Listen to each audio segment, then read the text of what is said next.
नमस्कार विद्यार्थी मित्र हो. नवनाथ खिद्री या यूट्यूब चॅनलवरती तुमचे सर्वांचे स्वागत आहे. आज आपण ह्या व्हिडिओमध्ये बघणार आहोत UGC NTA नेट परीक्षा 2025साठी अत्यंत महत्त्वाचा असणारा विषय म्हणजेच अध्यापन अभियोगिता संबंधी बहुपर्यायी प्रश्न व त्याची उत्तरे घेतली आहेत मित्र हो. अशा नवनवीन प्रश्नासाठी नवनाथ खित्री या यूट्यूब चॅनलला सबस्क्राईब करा, लाईक करा, शेअर करा आणि कमेंट करायला विसरू नका. चला तर पहा, व्हिडिओला सुरुवात करू. चला पहा, पहिला प्रश्न बघा. कार्यक्षम शिक्षक होण्यासाठी खालीलपैकी कोणत्या गोष्टीची आवश्यकता नसते? तर याचं योग्य उत्तर आहे ड नंबर, आकर्षक व्यक्तिमत्व. हे कार्यक्षम शिक्षक होण्यासाठी आवश्यक गोष्ट आपल्याला नसलेली दिसून येते. कार्यक्षम आकर्षक व्यक्तिमत्व आवश्यक नसते. यानंतर आहे शिक्षणाचा दृष्टिकोन कोणता असला पाहिजे? तर याचं योग्य उत्तर आहे क नंबर, विद्यार्थ्याच्या प्रयत्नांना योग्य दिशा देणे हे शिक्षणाचा दृष्टिकोन असला पाहिजे. विद्यार्थ्याच्या प्रयत्नाला योग्य दिशा देणे हे शिक्षणाचं उद्दिष्ट किंवा दृष्टिकोन असला पाहिजे. यानंतरचा प्रश्न आहे, दोन विद्यार्थी एकसारखे नसतात कारण डॅश डॅश आहे. तर याचं योग्य उत्तर आहे ड नंबर, यापैकी सर्व. म्हणजेच दोन विद्यार्थ्यांमध्ये बौद्धिक क्षमता समान नसते, शारीरिक फरक असलेला दिसून येतो. तसेच कौटुंबिक परिस्थितीमधीलही फरक आपल्याला दोन विद्यार्थ्यांमध्ये दिसून येतो. त्यामुळे दोन विद्यार्थी एकसारखे नसतात. यानंतरचा प्रश्न आहे, खालीलपैकी कोणती गोष्ट शिक्षणात अभिप्रेत आहे? तर याचं योग्य उत्तर आहे अ नंबर, म्हणजेच आकलन होय. शिक्षणामध्ये आकलनाला मोठ्या प्रमाणामध्ये महत्त्व दिले जाते, आकलन क्षमतेला. यानंतरचा प्रश्न आहे, खालीलपैकी शिक्षणाचा मुख्य उद्देश कोणता आहे?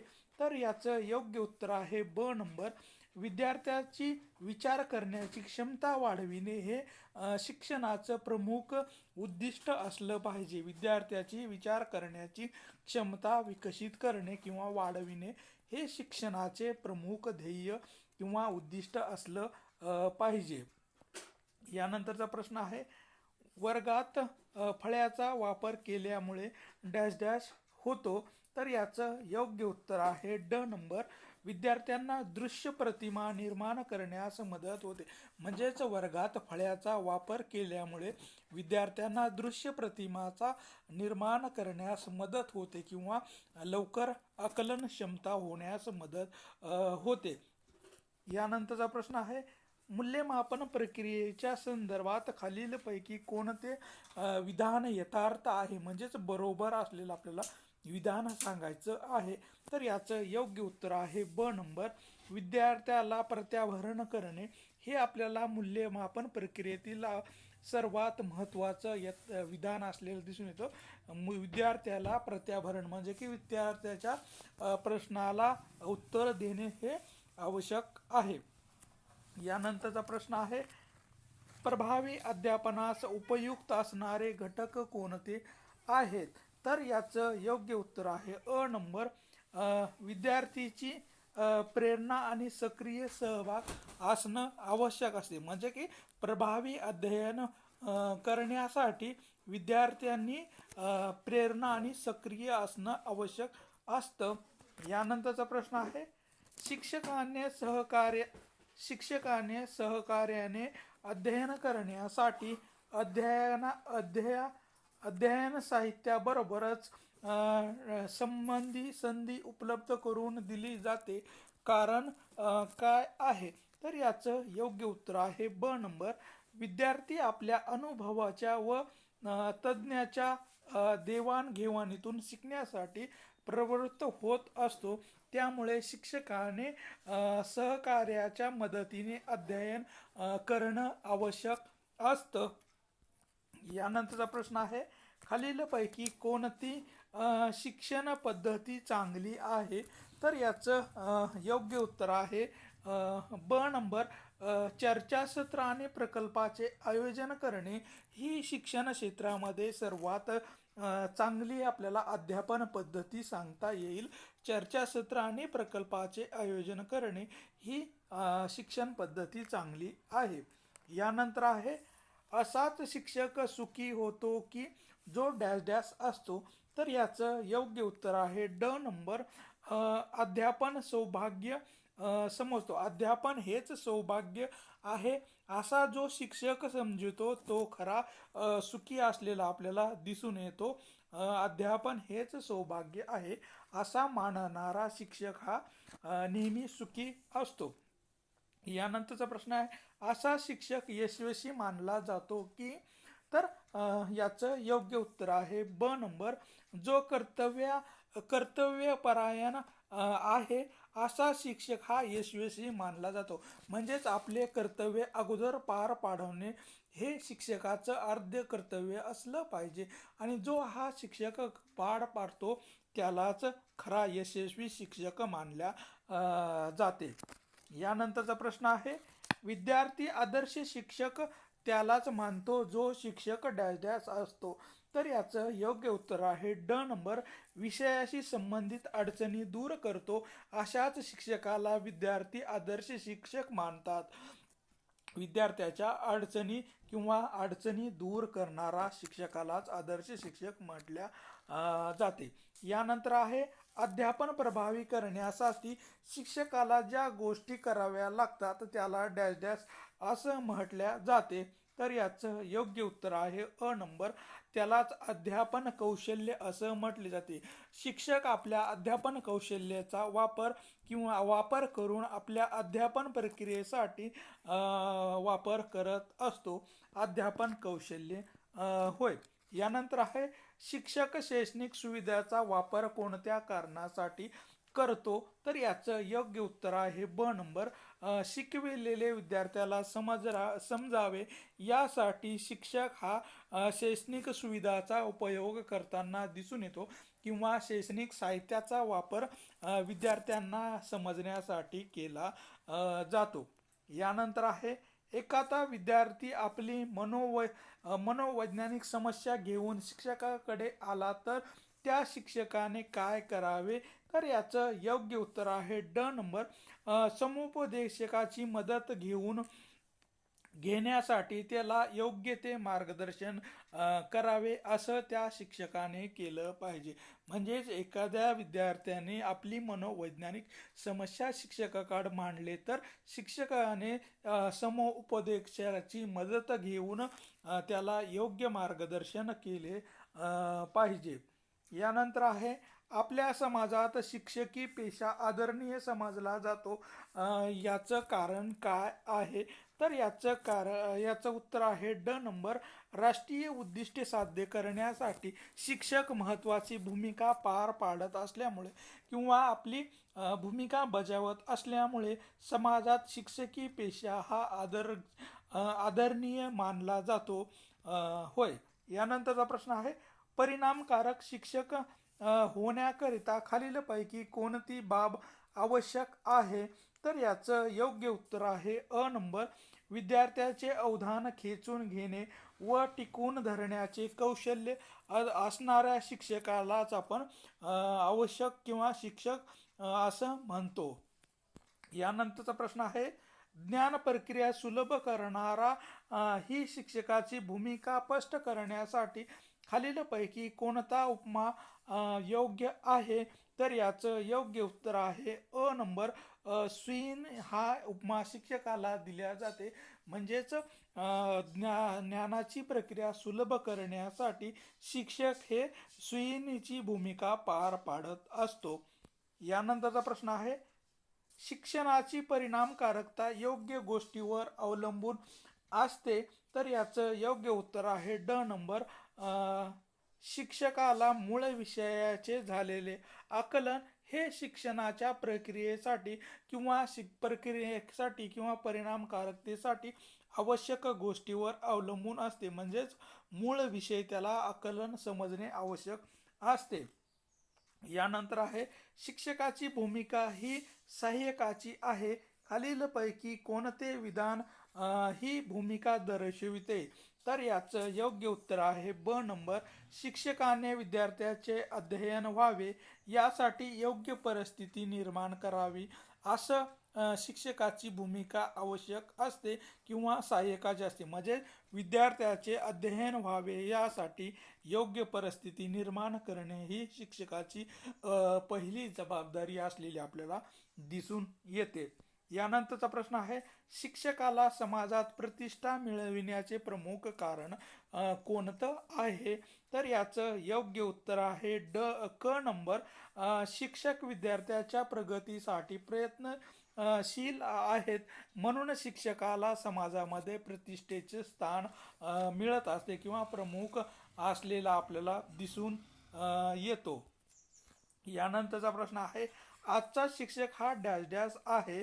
तर याचं योग्य उत्तर आहे ड नंबर. समाज परिवर्तनाचा पाईक म्हणून आजच्या शिक्षकाकडे पाहिल्या जाते. समाज परिवर्तनाचा पाईक म्हणून आजच्या शिक्षकाकडे बघितल्या जाते. यानंतरचा आहे, एखादी व्यक्ती ही चांगली शिक्षक होण्यास केव्हा पात्र असेल? तर याचं योग्य उत्तर आहे ब नंबर. तिला अध्यापनाची आवड असेल तेव्हा अशा शिक्षक होण्यास ती पात्र होऊ शकते. एखाद्या व्यक्तीला अध्यापनाची आवड निर्माण झाली तर तो शिक्षक होण्यास पात्र किंवा पात्र होऊ शकतो. यानंतरचा प्रश्न आहे, खालीलपैकी आदर्श प्रश्नपत्रिकेचे वैशिष्ट्य कोणते नाही? तर याचं योग्य उत्तर आहे ब नंबर. व्यक्तिनिष्ठता. आदर्श प्रश्नपत्रिका निर्माण करण्यासाठी व्यक्तिनिष्ठतेला तिथं कुठलंही स्थान आपल्याला नसतं. म्हणजे आपल्या मनानुसार आपण काहीही देऊ शकत नाही, त्यामुळं व्यक्तिनिष्ठतेला इथे स्थान नसतं.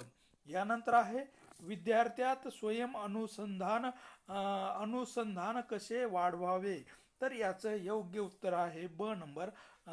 जबाबदारी सोपवून विद्यार्थ्यामध्ये स्वयं अनुशासन निर्माण केले जाते. म्हणजे की स्वतःवर जबाबदारी घेण्यासाठी शिक्षकाने त्या विद्यार्थ्याचं स्वयं अनुशासन केलं पाहिजे. यानंतरचा प्रश्न आहे, विद्यार्थ्यात स्वाध्याय प्रेरित केला जातो कारण की? तर याचं योग्य उत्तर आहे ड नंबर. मुलांना अधिक चांगली समज होती किंवा मुलांना अधिक चांगली समज निर्माण होण्यासाठी विद्यार्थ्याला स्वाध्याय देणे अत्यंत आवश्यक असतं. यानंतरचा प्रश्न आहे, वर्गात प्रश्न विचारण्याचा सामान्य हेतू काय आहे? तर याचं योग्य उत्तर आहे ड नंबर. विद्यार्थ्याला काय समजले हे जाणून घेण्यासाठी शिक्षकाने वर्गात विद्यार्थ्याला प्रश्न विचारण्याचा सामान्य हेतू असतो. विद्यार्थ्याला काय समजले आणि काय नाही हे जाणून घेण्यासाठी त्या शिक्षकाने विद्यार्थ्याला वर्गात प्रश्न विचारणे आवश्यक असते.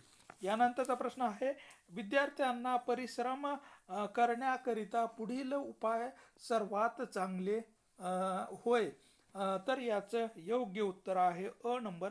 स्वतःच परिश्रम करून विद्यार्थ्यात आदर्श निर्माण करावा लागतो. जेव्हा शिक्षक स्वतःच परिश्रम घेऊन चांगला काम करू शकतो तेव्हाच विद्यार्थी त्याचा आदर्श घेऊन स्वतः बी चांगलं काम करू शकतात.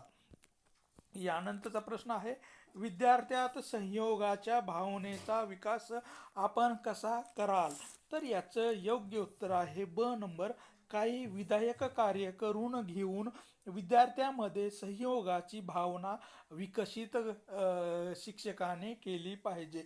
काही विधायक कार्य करून विद्यार्थ्यामध्ये सहयोगाची भावना शिक्षकाने निर्माण केली पाहिजे. यानंतर आहे, अभ्यासात विद्यार्थ्याची गोडी वाढावी म्हणून शिक्षकाने काय करावे? तर याचं योग्य उत्तर आहे क नंबर. हसत खेळत शिकविणे. विद्यार्थ्याला हसत खेळत शिकविल्यामुळे विद्यार्थ्याला अभ्यासामध्ये गोडी निर्माण होत असते.